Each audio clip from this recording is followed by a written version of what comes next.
I'm craving hope in this darkness. You say I'm just a joke, just a joke. Shivers my spine so bad. Swimming in the river takes too much. I'm trying to let go of us, but the truth is that you're really one of us.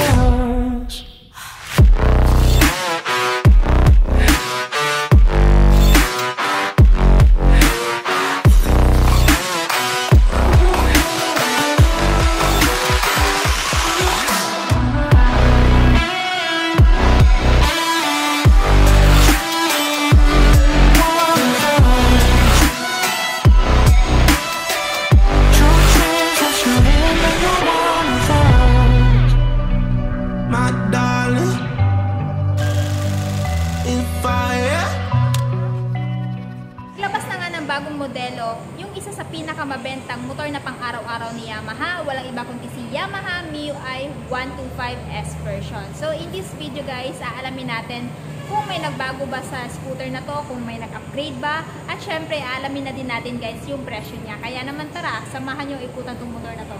Let's go! So, this 2023, ito yung pinakabagong labas ni Yamaha pagdating ko ay Yamaha MIUI 125S version. So, kung natatandaan nyo guys, na-review natin tong color metallic blue version nito. This time naman is itong matte black. So, masasabi mo guys na 2023 model siya dahil nga kakaiba yung decals niya dito guys, which is para siyang color bronze. Ayan, tong stop and start system, maging dito. Ayan. So, yung nakaraan kasi, yung 2022 model, yung decals niya po guys is matte black lang, no? So, ngayon, mas pinaganda pa nila, mas in-enhance pa nila yung decals, and talagang mapapansin mo talaga na ito ay bagong version. So, bago ang lahat guys, umpisahan muna natin sa kanyang technical specification. It is powered by 125cc to be exact, air-cooled 4-stroke, single overhead cam, 2-valve at single cylinder. Siya ay merong max power na 7.0 kilowatts at 8,000 RPM and max torque of 9.6 Nm at 5,500 RPM. And ganun pa rin naman guys pagdating sa kanyang fuel tank capacity. So yung fuel tank niya guys is nandito. Ito po ay merong capacity na 4.2 liters at since siya po ay merong stop and start system, dahil yung S version ay merong stop and start system, mas matipid po siya sa gasolina kumpara doon sa standard version. So mamaya guys i-explain ko sa inyo ano yung stop and start system. So dito tayo guys sa kanyang seat height. Itong motor na to guys ay merong seat height na 750mm. Kaya sa height ko na 5'5 guys, abot na abot ko to maging sa mga beginner or lady rider. No? Kahit may height ka na 5 flat, kaya nyo po itong abutin kasi napakababa lang naman po nitong motor na to. Pagdating naman po sa kanyang ground clearance, siya po ay mayroong minimum ground clearance na 135mm. Dito sa front, yan, nandito pa rin naman yung signature M-shape design niya sa headlight. Hindi pa rin naman tinanggal. Ayan guys, naka matte black siya and meron pa rin siyang halo na parang carbon matte fiber dito na design.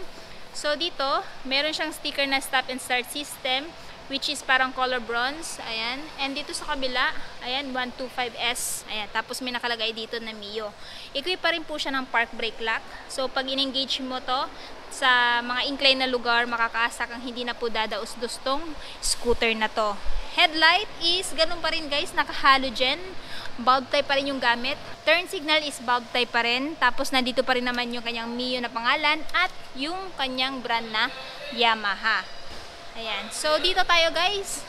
Ginamitan pa rin siya ng single disc with single pot. Hindi pa siya naka-ABS. Tube type pa rin po. So meaning may interior pa. At meron siyang front tire size guys na 70/90/14. At yung kulay ng kanyang cast wheel guys ay color glossy black. Dito tayo guys sa kanyang handlebar. Pagdating dito sa handlebar guys, ganun pa rin naman, same yung design ng grip. Ayan, same lang sa kabila. Meron siyang stop and start system. Ano ba yung function nito? 3 to 5 seconds na hindi tumatakbo itong motor na to at umaandar, automatic mag-shut off yung makina niya. In that way guys, mas makakatipid kayo sa gasolina, no? Yung S version lang yung meron nito kasi yung standard version wala nito. Tapos meron siyang electric start and i-check natin guys kung nandito pa rin yung kickstart.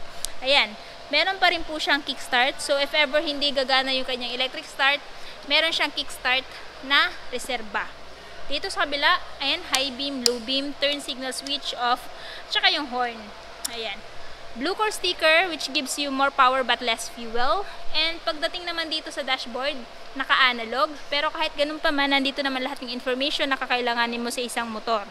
Like speedometer, odometer, fuel gauge, high beam, low beam, eco indicator, naglalight yan. Kung matipid yung pagkokonsumpt nito ng gasolina, no? Kung takbong pogi ka lang, mas maganda na umiilaw yan. Turn signal indicator, check engine at stop and start system indicator. Pagdating naman dito sa front pocket, dalawa pa rin yung front pocket niya guys. Dito sa kabila medyo malaki and dito sa kabila medyo may kaliitan. Pwede mapaglagyan to ng pamunas, basahan ng motor na to. Sa key, ayan, traditional key yung ginamit at meron siyang key shutter. So meaning hindi to siya basta-basta mabubuting-ting pag naka-close tong inyong susian. No, hindi siya basta-basta mabuting-ting ng mga bata. If ever mapagdiskitahan tong motor na to. Next, hook, mapaglagyan ng mga pinamili mo, plastic, paper bags, at syempre may footboard ka na mapaglalagyan ng mga karton if ever mag-grocery ka or mamamalengke ka. Para sa akin, goods na goods yan. Gamit na gamit to pang araw-araw. No? Tapos dito sa seat, ayan, naka-two-toned. Iba po yung kulay dito which is gray and dito is black. Leather type, naka-stitches din guys. Ayan. So masasabi mong premium yung pagkakagawa dito sa upuan niya. Para sa akin, goods na good, plus points. At bagay na bagay po sa kanyang looks. Ayan. Tapos dito, meron siyang decals guys na glossy black at saka yung parang metallic bronze, no? Light bronze, ayan. Tapos 125S. Doon kasi sa standard version guys, wala po silang emblem na Mio. Kundi sticker lang talaga na Mio. No? Tapos, dito tayo. Ayan po yung kanyang under seat. So, marami kayong may lalagay dito. Raincoats, bags, papers ng motor, etc. Kung ano po yung gusto nyong ilagay dito. Pero kung not enough, pwede kayong magpalagay ng top box. Kasi may abang naman po dito for bracket. Sa mga nagtatanong saan yung battery niya, yung battery niya po ay nakalagay dito. So, hindi siya basta-basta maabot ng baha. Not unless yung baha is lalapaw na dito. No? Ayan. So, fuel tank is 4.2 and ilalagay ko na lang po yung average fuel consumption. So, balik na natin to. Pagdating dito, nandito pa rin yung M-shape design na grab bar. Pwedeng hawakan to ng UBR mo kung ayaw niyang humawak sa'yo. Ayan. Dito, nandito yung kanyang foot peg. Air cooling system, subok na kahit sa long ride, hindi yan basta-basta mag-overheat. Heat guard, para hindi mapaso ikaw or angkas mo. Tapos yung ginamit dito na suspension guys is monoshock unit swing suspension.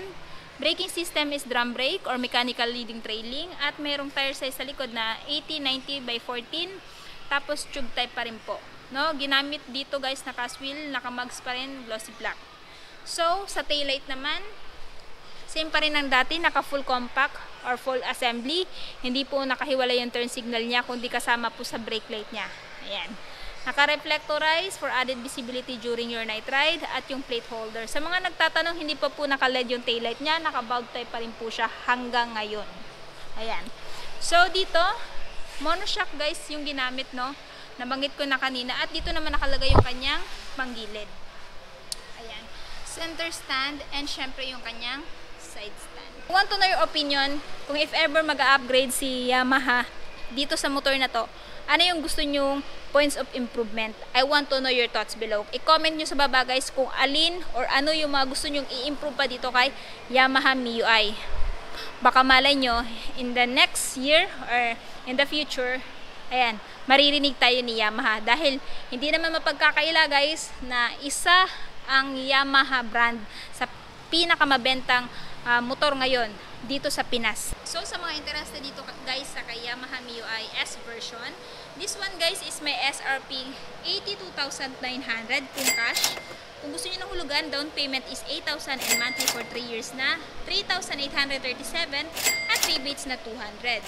Si Yamaha MIUI 125S version ay available lamang po dito sa Yamaha Bike Link Tagum. Ilalagay ko na lang po yung full address, maging yung phone number nila sa description box ko sa baba or sa comment section para po aware kayo or alam nyo kung saan po ito mabibili.